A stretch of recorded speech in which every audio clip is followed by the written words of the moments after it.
નમસ્કાર. આમ તો જેનો જન્મ છે એનું મૃત્યુ નિશ્ચિત જ છે.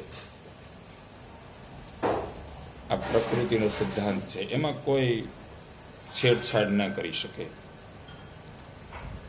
અને મૃત્યુ કોઈ પણને ત્યાં, કોઈ પણના ઘરે મૃત્યુ થાય તો એ શોકદાયક 100% હોઈ શકે. પણ એક મહાપુરુષના કહેવા પ્રમાણે હું કહી શકું કે મૃત્યુ, જન્મ અને મૃત્યુ બંને છે ને એ મંગલકારી પણ હોઈ શકે, મંગલકારી બની પણ શકે. એ જે તે વ્યક્તિ ઉપર આધારિત છે. મંગલકારી બને, મૃત્યુ મંગલકારી બને, એ જે તે વ્યક્તિ ઉપર નિર્ભર રહેતું હોય છે. પણ મારે જે અહીંયા તમને એક વાત કરવાની છે, ઘણા સમય પહેલાંની આ ક્યાંક બનેલી ઘટના છે એવી.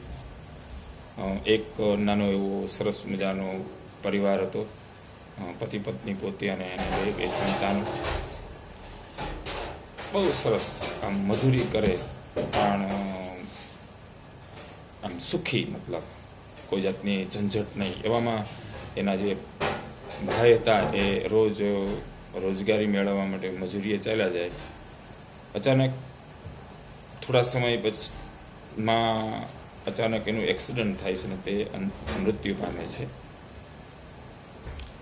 અને આપણા સમાજની અંદર તો એવો એક નિયમ છે કે ભાઈ થોડા સમય થાય પછી એની જે બધી ક્રિયાઓ પતી જાય, 9મું ને 12મું ને બધું પતી જાય પછી અકાળે મૃત્યુ થાય એટલે સમાજના બધા ભેગા મળી અને આમ કંઈક કે ભાઈ કે આપણા જે સંબંધી છે એને આપણે ડાકલાને એવું કરી અને બેસાડી દઈએ, એવી થોડીક માન્યતા છે આપણા સમાજની અંદર. એટલે પરિવારના બધા સદસ્યો ભેગા થયા, નક્કી કર્યું. પેલી બેનને વાત કરી કે ભાઈ તમારા ધણી અને મારા ભાઈ ઓફ થઈ ગયા છે આમ એક્સિડન્ટલી, અકસ્માતથી, તો આપણે એના મોક્ષ માટે એને બેહાડીએ. પેલી પત્ની કે ના ભાઈ, હવે એમાં હું તો કાંઈ માનતી નથી, તેઓ મૃત્યુ પામ્યા છે અને ભગવાનના ધામમાં ગયા છે, તો એમાં આપણે એવું બધું શું કરવાનું? એમ એ કંઈ કરવાની કોઈ જરૂરિયાત છે નહીં કાંઈ. અમે તો નથી માનતા એવું કાંઈ. તો કે ભાઈ તમે ના માનતા હોય પણ હવે આ સમાજના ઓલાની અંદર એ તમે હોય એ પ્રમાણે કરવું પડે. બહુ જીદ કરી એટલે ઓલી બેન છે બિચારી માની ગઈ, કંઈ વાંધો નહીં, કરો. એટલે એક બે ભુવાને આમંત્રણ આપ્યું અને એકાદ ડાક વગાડતા જોગીને કીધું. બધા ભેગા થયા અને પ્રોગ્રામ રાખ્યો ડાકલા વગાડવાનું. અને એમાં એક ભાઈ ધૂણ્યા. ધૂણતા પછી ભુવા જે દાણા નાખીને પૂછે કે ભાઈ તમે કોણ છો, કોણ ધૂણો છો તમે? તો કીધું કે ભાઈ કે હું ફલાણો ભાઈ છું.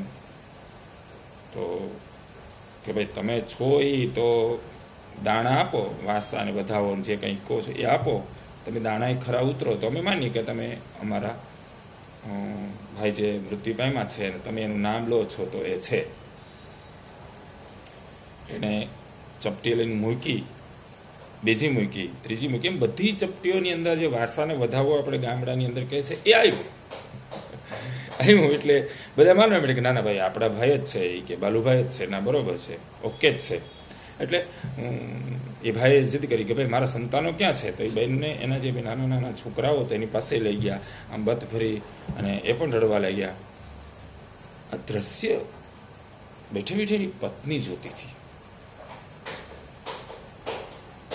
એટલે એને ત્યાં જવાની આમ હિંમત, આમ ઈચ્છા ખરી કે ભાઈ એની પાસે જઈને અમુક પ્રશ્ન પૂછું ને આમ બધું, પણ એ જઈ શકતી નથી. એવામાં એક ભાઈ કીધું કે ભાઈ એના જે પત્ની છે, ધર્મપત્ની, એને બોલાવો. એટલે કોઈએ કીધું કે ભાઈ આવો, તમારા પતિ આવ્યા છે અહીંયા, તો એને પગે લાગવા માટે. એટલે એ બેન ત્યાંથી ઊભા થઈને આવ્યા અને એ બેને એ ભાઈ જે ધૂણતા હતા એને કીધું કે તમે કોણ છો? તો ઓલા ભાઈ ધૂણતા હતા એને કીધું કે ભાઈ તું મને નથી ઓળખતી, હું તારો પતિ છું, નામ કેમ પૂછે છે? તો કે ભાઈ એ વાત સાચી છે, આ બધા કહે છે કે ભાઈ બાલુભાઈ છું, પણ મારા પતિને તો અમુક વસ્તુ આવડતી હતી, જો એ તમે કહી દો તો હું માનું કે તમે મારા પતિ છો. તો કે બોલ બોલ. તો કે મારા પતિને 15મો અધ્યાય ગીતાનો, શ્રીમદ ભગવદ્ ગીતાનો 15મો અધ્યાય આખો મોઢે હતો. તમે અત્યારે બોલો મોઢે, તો હું માનું કે તમે મારા પતિ જ છો. અને થઈ પીંજાણ. ઓલા ભાઈ જે ધૂણતા હતા એને થોડો 15મો અધ્યાય આવડતો હતો. ઓલા બેનને એટલો ક્રોધ આવ્યો, એટલો ક્રોધ આવ્યો. અને જે ભાઈ ધૂણતા હતા ને એને વાળ પકડીને એમ કીધું તું શાંતિથી બેસી જા ભાઈ. એટલે એ ઓલો માણસ તાત્કાલિક બંધ થઈ ગયો.